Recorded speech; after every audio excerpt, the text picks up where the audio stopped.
भगवान सदाशिव जी ने श्री सनत कुमार जी से आगे कहा, हे ब्रह्मपुत्र, अब मैं तुम्हें धारण पारण व्रत के संबंध में बतलाऊंगा। तुम ध्यान पूर्वक सुनो। पूर्व प्रतिपदा तिथि को पुण्यवाचन करवाने के बाद मेरे लिए व्रत करना चाहिए। एक दिन धारण और दूसरे दिन पारण। धारण में उपवास और पारण में भोजन विहित है। व्रत करने वाले को मास की समाप्ति पर उद्यापन करना चाहिए।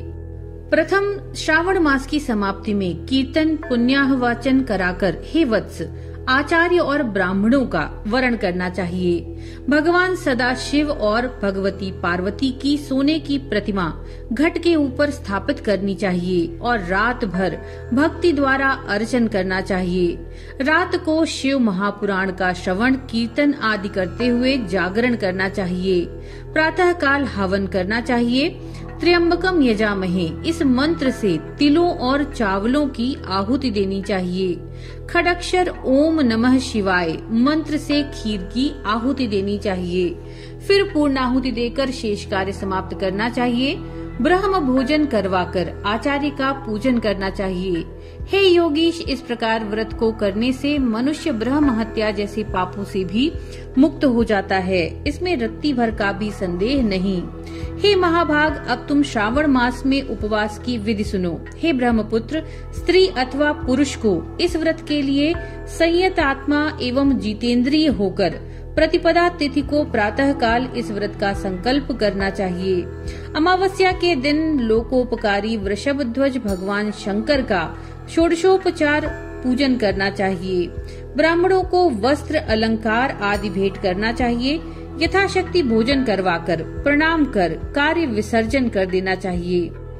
इस प्रकार उपवास का व्रत मुझे प्रीतिदायक 1,00,000 संख्या वाली रुद्रवर्ती विधि से करना चाहिए। हे महाभाग, ध्यान पूर्वक सुनो। ये विधि जो कि मैं तुमसे कहने जा रहा हूँ संपूर्ण सिद्धियों को देने वाली है। सादा रुई से 11-11 बातियां बनाएं। मुझे प्रीति से ये बत्तियां रुद्रवर्ती के नाम से कही जाती हैं। श्रावण मास के प्रथम दिन इस विधि से संकल्प करें। श्रावण मास में देवों के देव महादेव हैं।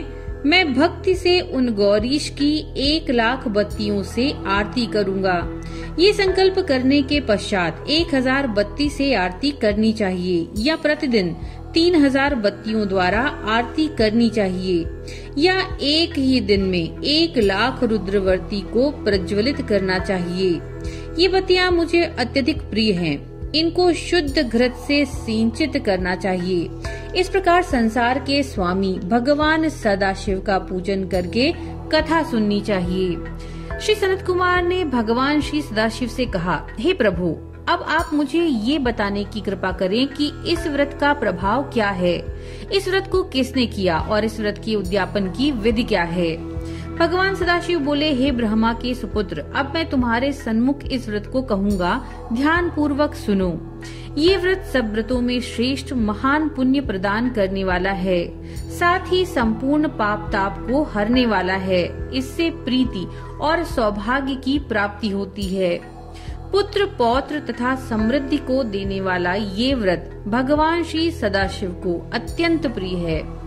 इससे उत्तम शिवलोक की प्राप्ति होती है। सत्य तो यह है कि तीनों लोकों में रुद्रवर्ती जैसा दूसरा कोई व्रत नहीं है। इसके संबंध में अब मैं एक पुरातन कथा कहूँगा। शिप्रा नदी के सुंदर तट पर रमणीय उज्जैनी नाम की एक पुरी है। उस नगर में एक सुगंधा नाम की वेश्या रहती थी। वेश्या ने संसार में अपने सूरत का अति दुस्सह 100 मोहर मूल्य लेने की प्रतिज्ञा की थी। उसने युवा पुरुषों तथा ब्राह्मण कुमारों का धर्म भ्रष्ट किया। बार बार बहुत से राजाओं तथा राजकुमारों को बिगाड़ा। उनके भूषण आदि छीनकर उनको बुरी तरह से अपमानित करके अपने घर से निकाल दिया। इस प्रकार उसने बहुत से प्राणियों को बुरी तरह से लूटा और लूटने के बाद उनको घर से निकाल दिया। अब वे बेचारे शर्म के मारे किसी को अपने मुंह तक न दिखा सकते थे। उसके नाम के अनुसार उसके शरीर की सुगंध 1 कोस तक जाती थी। उसने रूप की चारों ओर चर्चा थी। गायन विद्या से संबंधित वो 6 राग तथा 36 रागिनियों में पूरी तरह से दक्ष थी। वह रंभा आदि देवांगनाओं से भी नृत्य अच्छा जानती थी। चाल का यह हाल था कि हस्ती और हंस की चाल को भी मात करती थी। हे ब्रह्मपुत्र, एक दिन वह वेश्या शिप्रा नदी के तट पर गई और उसने कई ब्राह्मणों को भजन, जप, ध्यान, शिवार्चन तथा विष्णु अर्चन में लीन देखा। हे योगीश, ब्राह्मण मंडल के मध्य उसने महर्षि वशिष्ठ को ध्यान में संलग्न देखा। केवल उनके दर्शन से उसकी बुद्धि परिवर्तित हो गई। जीवन तथा विषयों से मन हट गया। उसने महर्षि को बारंबार प्रणाम करके अपने पाप कर्मों के नाश का उपाय पूछा। उसने कहा, प्रभु, मैंने आज तक बहुत पाप किए। हे विप्रेंद्र, आप मुझे उन पापों के नाश का उपाय बताइए। भगवान सदाशिव ने श्री सनत कुमार से कहा। महर्षि वशिष्ठ ने उस वेश्या की बात सुनकर उससे कहा, तुम मेरी बात ध्यान पूर्वक सुनो। मैं अब तुम्हारे सन्मुख उस उपाय को कहूँगा जिससे कि तुम्हारे सभी पापों का नाश हो सकता है। हे भद्रे, तुम त्रैलोक के प्रसिद्ध वाराणसी में जाकर दुर्लभ रुद्रवर्ती नामक व्रत करो। ये व्रत महान पुण्य देने वाला और शिव जी की भक्ति में मन को लगाने वाला है। हे भद्रे, इस व्रत को करने से ही तुम्हारी उत्तम गति हो सकती है। भगवान सदाशिव ने श्री सनत कुमार जी से कहा। महर्षि वशिष्ठ के वचन सुनकर सुगंधा अपना खजाना, नौकर, चाकर और मित्रों को लेकर काशीपुरी में पहुंची। उसने महर्षि के आदेशानुसार व्रत को किया। बस फिर क्या था, वह वेश्या पंच भौतिक शरीर को त्याग कर भगवान शंकर के शरीर में लय हो गई। जो स्त्री इस व्रत को करती है वह जिस वस्तु की भी इच्छा करती है वह उसे अवश्य प्राप्त होती है।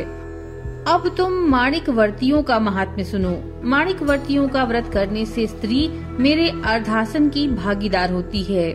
वह स्त्री महाप्रलय के अंत तक मेरी प्रिया होकर निवास करती है। अब हे मुने, मैं व्रत पूर्ति के लिए इसकी व्रतोद्यापन विधि बतलाऊंगा। मनुष्य को चाहिए कि पार्वती जी सहित भगवान श्री सदाशिव की प्रतिमा को स्थापित करें। भगवान सदाशिव की प्रतिमा सोने की तथा नंदी की प्रतिमा चांदी की होनी चाहिए।